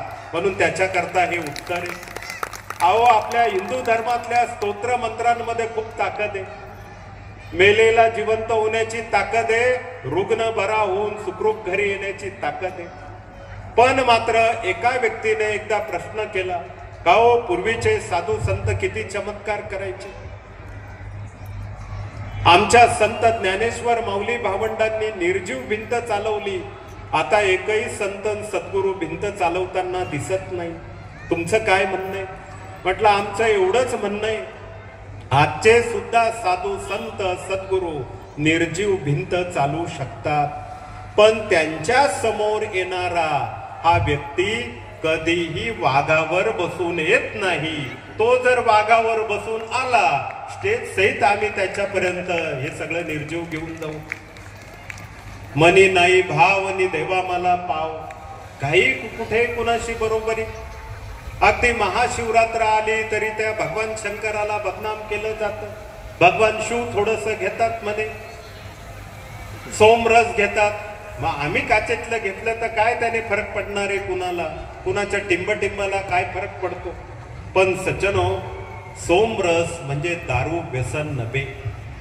हिमालयामध्ये जे महापुरुष राहतात त्या बिलो 0 डिग्री टेम्परेचरला भूक लागत नाही, खाल्लेलं अन्न पचत नाही, म्हणून कंदमुळाच्या रसापासून आणि चंद्राच्या प्रकाशामध्ये बनवलेलं द्रव्य त्याला सोमरस म्हणतात. ते पिल्यामुळे भूक लागते, खाल्लेलं अन्न पचतं, त्याला ॲपिटायझर म्हणतात बॉटनी किंवा सायन्सच्या भाषेमध्ये. म्हणून ते व्यसन आहे असं म्हणणं साफ चुकीचं आहे. पण मात्र हे म्हणत असताना आमचा त्यांना सवाल आहे. भगवान शंकराशी बरोबरी करतात. अमृत मंथन, सागर मंथन, त्यात विष निघालं. भगवान शंकराने विष पिलं आणि त्यांचा कंठ हा निळा झाला, म्हणून आपण त्यांना नीळकंठेश्वर म्हणतो. कुठला मायका लाल असेल त्याने चमचाभर जरा कीटकनाशक इंडोसल्फान हे पिऊन दाखवावं, पचून दाखवावं. आम्ही सुद्धा त्याला नीलकंठेश्वर आणि टिंब म्हणायला तयार आहोत. सगळी पिण्याची मुभा त्यांना देण्याची आम्ही कारवाई करू शकतो. म्हणून सज्जनो, बऱ्याच ठिकाणी ह्या चुकीच्या घटना घडत असतात, चुकीचा संदर्भ लावला जातो. त्याकरता हा विषय असोत. आपण पुढचा विषय घेऊ. सणव्रत, बालसंस्कार, शेतीशास्त्र, प्रश्नोत्तर, आरोग्य विभाग, आरोग्य दूत, हे सगळं करता करता आपल्याला थोडंसं जरा सामुद्रिक शास्त्राकडे चालू. इतकं सोपं आहे, हे प्रत्येकाला आलं पाहिजे. 10 मिनिटंही लागणार नाही, 5 मिनिटात हा विषय आपण संपू. सामुद्रिक शास्त्राने मनुष्याचा स्वभाव ओळखता येतो. जगात अजून कुठलंही मशीन नाही, एक्सरे, MRI, सोनोग्राफी, मेमोग्राफी काय असेल नसेल की माणसाचा स्वभाव कळाला, हे होत नसतं. मग त्याला फेस रिडिंग आहे. त्यातला पहिला विषय डोक्याचे केस. ज्या लोकांचे डोक्याचे केस मऊ असतात ते स्वभावाने मऊ, सॉफ्ट असतात. ज्यांचे केस हे रट असतात, कर्ली असतात, कुरळे, हे लोक रागीट स्वभावाचे असतात. तुम्ही म्हणाल कसं? दक्षिण भारतात जा, केरळा, तमिळनाडू, कानडी भाषेतले लोक थोडं काही झालं का लगेच कोयता बाहेर काढतात. त्यांचे केस कसे? कर्ली हे. एवढं काय? परदेशात जा, निग्रो लोक, किती त्यांना राग येतो, लगेच हातपायी हाणामारीपर्यंत पोहोचतात. मग याचा अर्थ काय? डोक्याचे केस मऊ असणं, मऊ स्वभाव. केस रट असतील, रागीट स्वभाव. हा सोपा संदर्भ आहे. पण तुम्ही कार्यक्रम झाल्यावर आम्हाला म्हणणार की का हो, आमचे केस सॉफ्ट होण्याकरता कुठला शॅम्पू वापरू? शॅम्पूची गरज नाही. डोक्यावर हात ठेवून Ram Raksha. Mind control is the best control. मनाचा ब्रेक उत्तम ब्रेक. हे सोपं त्याचं उत्तर आहे. पुढचा विषय, ज्या लोकांच्या भुवया एकमेकाला चिटकलेल्या असतात, हे लोक सुद्धा रागीट असतात. विशेष करून मुलगा असेल तर वडिलांशी जमत नाही. ज्यांच्या कपाळावरती भुवयांमध्ये काळा तीळ आलेला असेल, असा व्यक्ती जर तुमच्या आजूबाजूला आल्यानंतर सरळ हात जोडा. बाबा रे, तू मोठ्या बापाचा. हे लोक खूप भांडकुदळ असतात. डोक्याला डोकं लावायचं नाही. भांडण करण्यामध्ये तरबेज, कपाळावरती तीळ. आता कानांचा विषय. ज्या लोकांचे कान खूप मोठे, आयुष्यभर कष्ट, तेल गेलं, तूप गेलं, आधी फक्त दुपटलं, रुपया त्यांच्या हातात शिल्लक राहत नाही, फक्त कष्ट आणि कष्ट. ज्यांचे कान मध्यम असतात, अशा लोकांना 50% सुख आणि दुःख हे प्राप्त होत असतं. पण ज्यांचे कान एकदम छोटे बारके असतात, त्यांचं काय? असे लोक आमच्या शिक्रापूर सणसवाडीतनं गुरुपीठात येतील, पण 1 रुपयाचा चहा कुणाला पाजणार नाही. एवढे चिक्कू कंजूस असतात ते बारक्या कानाचे लोक. पण त्यांचं स्वभाव वैशिष्ट्य आहे. आपलं दुकान असेल, कुठलं फर्म असेल, अकाउंटिंगचं काम त्यांना द्या. 1 रुपया इकडचा तिकडं होऊ देणार नाही, खाणार नाही, खाऊ देणार नाही. खाल्लं असेल तर हात घालून परत काढणारं व्यक्तिमत्व बारक्या कानाचं. एवढे चिक्कू लोक हे असतात. दुसरा विषय, डोळ्यामध्ये काळा तीळ, 302 ची ही निशाणी असते. हे हाफ मर्डरवाले 307 किंवा 302 ही त्याची निशाणी असते. हाताची बोट, ज्या लोकांच्या हाताची बोट सरळ ते सरळ स्वभावाचे, हाताची बोट जर वाकडी तिरपी असतील, स्वभाव पण वाकडा तिरपा. सरळ हाताने कधी हे लोक कुणाला मदत करत नाही. तिरप्या चालीचे बोटच त्यांचे तिरपे. म्हणून हे सामुद्रिक शास्त्र आहे, फार सोपं. शेवटचा विषय आपण घेऊ या शास्त्राचा. आज मुलीचं लग्न करणं सोपं, मुलाचं लग्न करणं अवघड. तुम्ही म्हणाल हे उलट कसं? हो, आपल्या सेवेकऱ्याची मुलगी जर दुसऱ्याच्या घरात गेली, त्या घराला सेवेकऱ्याचं घर केल्याशिवाय ती गप्प बसत नसते. पण असेवेकऱ्याची मुलगी जर आपल्याकडे आली की साकाराच्या ऐवजी 2 पायाचं 4 पायाचं पांढरं काहीतरी फोडून त्याचं आमलेट, नको त्या गोष्टी सुरू होतात. म्हणून मुलाचं लग्न करणं अवघड आहे, मुलीचं सोपं आहे. हे या कारणाने म्हणावंसं वाटतं. पण मात्र आता सुनबाई करताना काय, पूर्वीचे लोक काय करायचे? वधूवर परीक्षण, मुलाला किंवा मुलीला त्या पाटावर चौरंगावर बसायला लावायचे. पहिलं पाऊल उजवं, स्थळ योग्य, चुकून डावं पडलं की रिजेक्ट. मुलीच्या पायाकडे त्या काळचे आजी आजोबा अगदी तीक्ष्ण बारीक नजर. अंगठ्या शेजारचं नंबर 2चं बोट कसंय?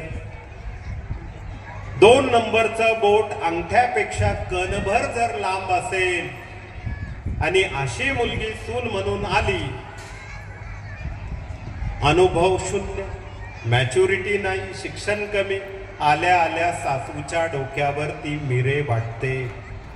आता तुम्ही म्हणाल आमचे बोट बघून घेऊ जरा, संचेती हार्डीकर आहे तर छोटं करून घेऊ.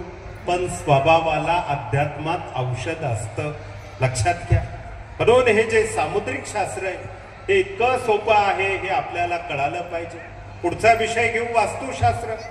पूर्व, पश्चिम, उत्तर, दक्षिण 4 मुख्य दिशा, आग्नेय, नैऋत्य, वायव्य आणि ईशान्य 4 उपदिशा. या 8 दिशा आपल्याला समजल्या, 0 मिनिटात वास्तुशास्त्र समजणार.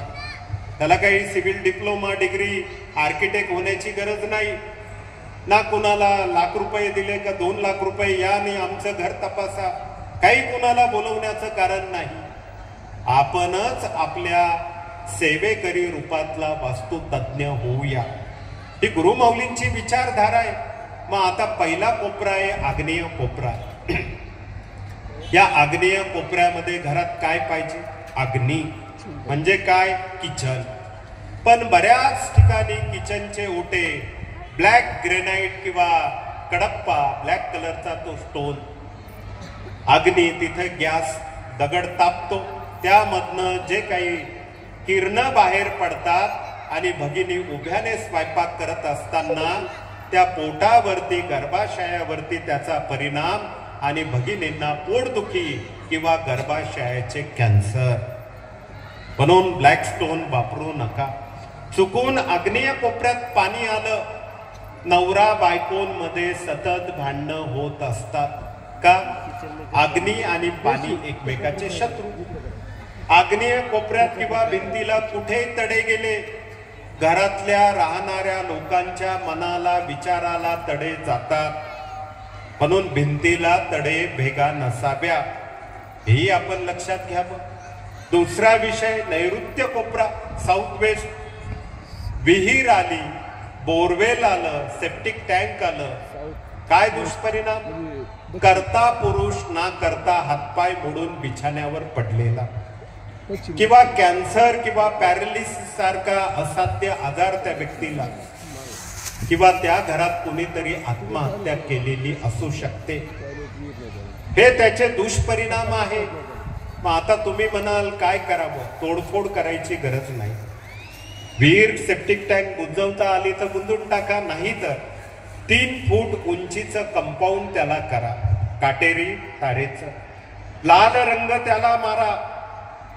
नैऋत्य दिशेचा दोष निघून जातो. घरात वाईट कुठलेही अपघातासारखे आजारासारखे दुष्परिणाम होत नाही. त्याच नैऋत्य कोपऱ्यामध्ये जर मास्टर बेड असेल तर घरचा जो कर्ता पुरुष असतो त्याचं ते शयन कक्ष असावं, मुलांचं नसावं. नाहीतर मुलांचंच त्या घरामध्ये सगळं दखतं, आई वडिलांचं चालत नाही. लक्षात घ्या. म्हणून घरचा कुटुंब प्रमुख जो आहे त्याचं बेडरूम नैऋत्य कोपऱ्यात असावं. पुढची दिशा वायव्य नॉर्थ वेस्ट. आपल्या नंतरची पुढची पिढी आपल्या मुलांकरता ती खोली खूप उत्तम मानली जाते. बेडरूम. ईशान्य दिशा ईश्वराची दिशा, त्या ठिकाणी देवघर देवारा असावा. आता सांगा काय लागलं? टॉयलेट बाथरूम कुठे? दक्षिण मध्य, पश्चिम मध्य, सगळ्यात उत्तम वायव्य कोपरा. इथे टॉयलेट बाथरूम असावं. हे झालं घराचं वास्तुशास्त्र. नसेल तर त्याला उपाय आपल्या ज्ञानदान ग्रंथामध्ये दिलेले. त्यावर बोलायला आपल्याकडे वेळ कमी आहे, कारण पहाटे 6 वाजेपासून गुरुपीठातनं निघालो. लेण्याद्री जवळ छत्रपतींच्या जन्मभूमीजवळ गोळेगाव जुन्नर तालुका, तो कार्यक्रम आटोपला. ते आटोपल्यानंतर पुढे आपल्या चाकणला कार्यक्रम, चाकणचा आटोपल्यानंतर आपलं शिक्रापूरचं शाखा नंबर 2च्या केंद्राचं बांधकाम, सणसवाडी. तिथून रात्रीतनं उद्या साताऱ्याला, सकाळी 10 वाजता सातारा कार्यक्रम. पुढे कराडला सायंकाळचा कार्यक्रम, तिथून नूरसिंहवाडी, येताना मिरजेत कार्यक्रम, तिथून औदुंबरला कार्यक्रम, परत कोल्हापुरात कार्यक्रम. हे सगळं 3-4 दिवसाचं उरकून गुरुपीठामध्ये येणं. सज्जनो, बोलायलाही काही लिमिट्स असतात आणि म्हणून कुठेतरी शब्दांना पूर्ण विराम देणं क्रमप्राप्त आहे. पण पूर्ण विराम देण्यापूर्वी आपल्याला सांगू इच्छितो, हे झालं वास्तुशास्त्र. तसंच हस्तशास्त्र आहे. डावा हात महिलांकरता, उजवा हात पुरुषांकरता. शुक्राचं प्रतीक अंगठा, अंगठा ताट. आत्मविश्वासू व्यक्ती, स्पष्ट व्यक्ती, स्पष्ट बोलणारा व्यक्ती. अंगठा लवचिक आहे, यू टर्न. पानी तेरा रंग कैसा जिसमें मिलाया हो गया वैसा. हे लोक परावलंबी असतात. सासरा काही देईल का? तांदळाच्या डब्यामध्ये बायकोने काहीतरी 500च्या नोटा ठेवलेल्या आहेत, जुन्या नाही बरं का, आत्ताच्या चालणाऱ्या. त्या परत मिळतील का? अमुक मदत करेल का? शुक्र. इथे टेकडी आहे शुक्राची. तीळ आला, कर्ज बाजारीपणा. घाबरू नका. उपाय विष्णू गायत्री, लक्ष्मी गायत्री, कुबेर मंत्र. देवीच्या टाकावर 16 वेळा साध्या पाण्याचा अभिषेक, 16 वेळा श्री सूक्त आणि दर पौर्णिमेला प्रदोष काळात सत्यनारायण. चले जाओ. इतकं सोपं आहे. गुरुचं बोट थोडं पिळलेलं असेल मधल्या बोटाकडे. हे लोक जास्त सात्विक आध्यात्मिक असतात. शनीचं बोट मध्यम, पहिल्या पेऱ्यावर गोलचक्र. जीवनात मरेपर्यंत कष्ट. शेतकऱ्यांचे हे बोट चेक करा. गोलचक्र. आयुष्यभर राप राप राप कष्ट. शनीचं बोट संपतं तिथे उभी रेषा. खरे संन्यासी. चुकून तुमच्याकडे कोणी आलं, बम बोले, झोली में जरा 2 रुपये डाले, डाले नाही तर भोले. सज्जनो, ते बोट बघा, तिथे उभी रेषा आहे का? उभी रेषा असेल तर खरा संन्यासी. नसेल, UP बिहार मधनं काहीतरी करून दाढी जटा आणि घरोघरी मागतो. भोंदू साधू. हे त्याचं लक्षण आहे. पुढचा विषय, हे रवीचं बोट आहे. इथे जर गोलचक्र, आता लोकसभा आहे, पुढे विधानसभा येतील. आपल्याकडे कोणी ना कोणी केंद्रात येईल. उभं राहू की खाली बसू? सरळ त्यांना सांगायचं, या बोटाच्या पहिल्या पेऱ्यावरती गोलचक्र असेल तर बाबा उभा राहा. नसेल तर जोरात पडण्याच्या अगोदर खाली बसून घे. राजकारण, यश हे इथे कळत असतं. आता 10वी 12वी पुढे काय? हे रवीचं बोट जिथे संपतं तिथे उभी रेषा. अशा मुला मुलींनी मेडिकल सायन्स कडे प्रवेश घ्यावा. नर्सिंगचे कोर्सेस असतील, पॅथॉलॉजीचे असतील, फिजिओथेरपिस्ट असतील, BHMS, BAMS, MBBS, MS, MD, DGO वगैरे वगैरे काय असेल, मेडिकल फील्डमध्ये ह्या मुला मुलींना यश. आता पुढचा विषय करंगळी. करंगळीवरती गोलचक्र इथे. अशा मंडळींनी नोकरीच्या ऐवजी व्यापार करावा, व्यापारात त्यांना यश मिळतं. करंगळी जिथे संपते, बुधाचं बोट तिथे उभी रेषा. अशा 10वी-12वी नंतरच्या विद्यार्थ्यांनी आर्ट्स आणि कॉमर्स फॅकल्टीकडे जावं. निष्णांत LLB करून, LLM करून वकील न्यायाधीश होता येतं. कॉमर्स करून ते चांगले अकाउंटंट, CA होऊ शकतात, चांगले प्रोफेसर. बुधाच्या बोटाखाली उभी रेषा. खूप सोपं आहे. आता तुम्ही म्हणाल का हो, आता इंजिनिअरिंग राहून गेलं, काय करावं? ही जी काही त्रिकोण, ही टेकडी आहे, त्याला मंगळाची टेकडी म्हणतात. त्या ठिकाणी दोन रेषा एकमेकाला क्रॉस झाल्या, फुली किंवा अधिकची निशाणी निर्माण झाली. अशा मुला मुलींनी इंजिनिअरिंग कडे जावं. T फॉर टेक्नॉलॉजी, यामध्ये ते निष्णांत पदवी घेऊन चांगलं करिअर करू शकतात. म्हणून फार कुंडल्या, फार हात याला दाखव त्याला दाखव, आपला हात जगन्नाथ. सज्जनो, पण मात्र हे सगळं जरी असलं, देरे हरी खाटावरी चालत नाही. मुलांना आपण शिकवा. गणपतीची सेवा, सरस्वतीची सेवा, मारुती स्वामींची सेवा. रोज पहाटे उठणं, आई वडिलांचं दर्शन, आई वडिलांच्या पायाचं चरण तीर्थ, ही सवय लावली पाहिजे. सेवा आणि अभ्यास या दोन गोष्टी एकत्र केलं तर तो मुलगा मुलगी आयुष्यात कुठल्याही परीक्षेत फेल होऊ शकत नाही. 100% सक्सेस मिळत असतो. ट्रिपल यश श्री स्वामी समर्थ. सेवा स्टडी इक्वल टू सक्सेस, हे त्याचं सूत्र आहे. आणि म्हणून हे आपल्याला समजून घेणं क्रमप्राप्त आहे. असोत सज्जनो, आपला अधिक वेळ घेणं उचित नाही, पण आपल्याला जाता जाता एक गोष्ट सांगू इच्छितो. आपल्या गुरुमाऊलींनी एक स्वप्न आपल्याला सांगितलेलं आहे. ते म्हणजे 1000 खाटांचं सद्गुरू मोरेदादा चॅरिटेबल हॉस्पिटल. 15 डिसेंबर 2023 गुरुमाऊलींच्या हस्ते भूमिपूजन झालं.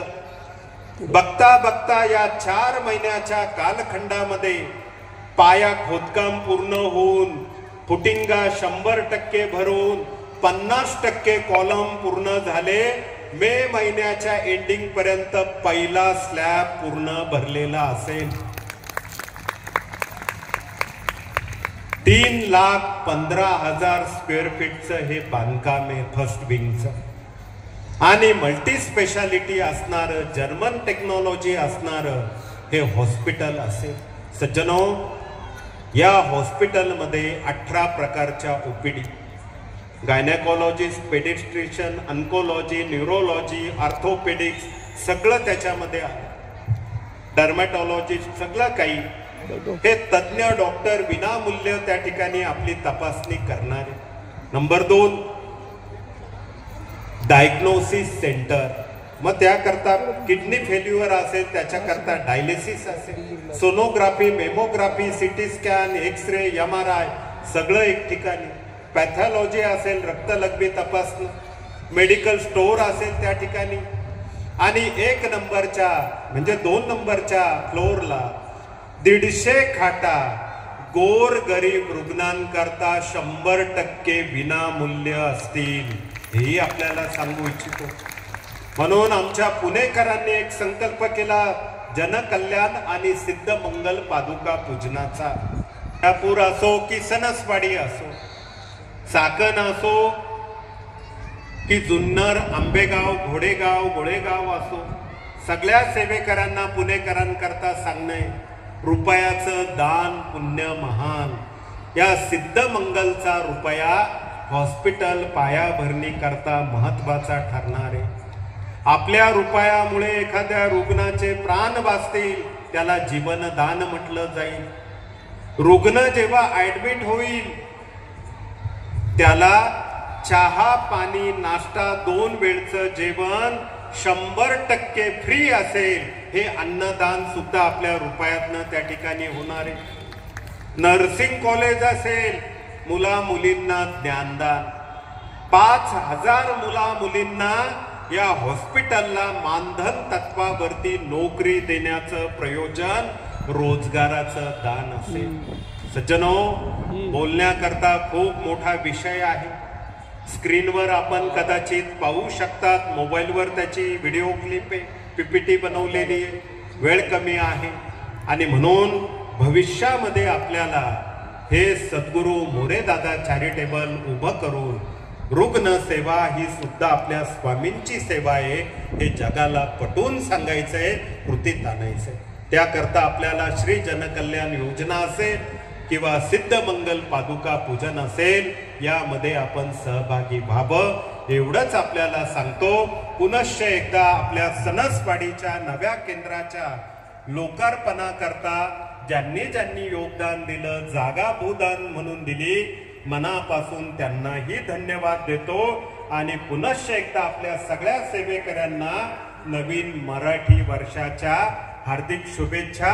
जय हिंद, जय महाराष्ट्र, श्री स्वामी समर्थ. अरे वदकवणादाव बसलेल्या प्रत्येक सेवेकराने मनात जो जो प्रश्न आणला, जे जे दुःख आणलं, त्या सगळ्या प्रश्नांचं उत्तर गुरुपुत्र आदरणीय चंद्रकांत दादासाहेब यांच्या गुरुपुत्र आदरणीय चंद्रकांत दादासाहेब आहेत, ज्यांनी आपल्या मुस्लिम बांधवांना आत्म्याचं जाणून घेतलेलं दुःख म्हणजे अध्यात्म हे मस्जिदमध्ये जाऊन शिकवलं.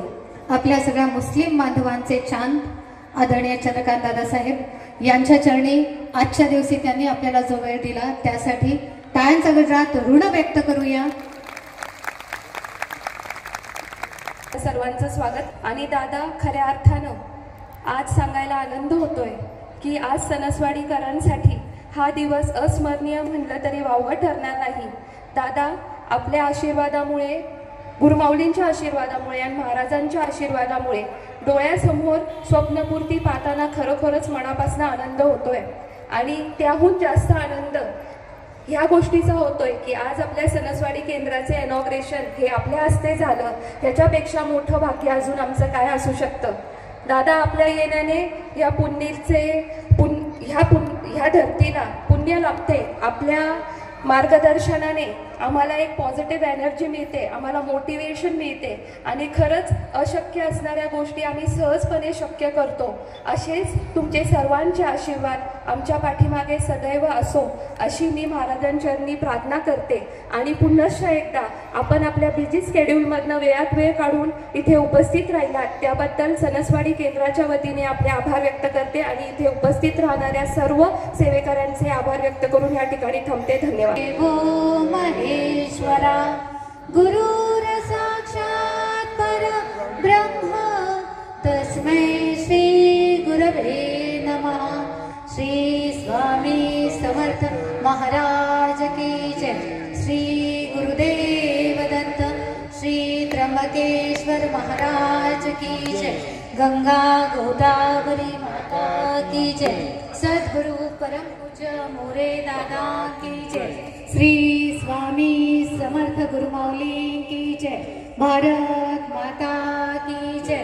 उदयोस्तु श्री महाकाली महालक्ष्मी महासरस्वती राजराजेश्वरी आई साहेब. श्री अम्मा माता की जय. श्री अम्मा माता की जय. श्री अम्मा माता की जय. भारत माता की जय. छत्रपती शिवाजी महाराज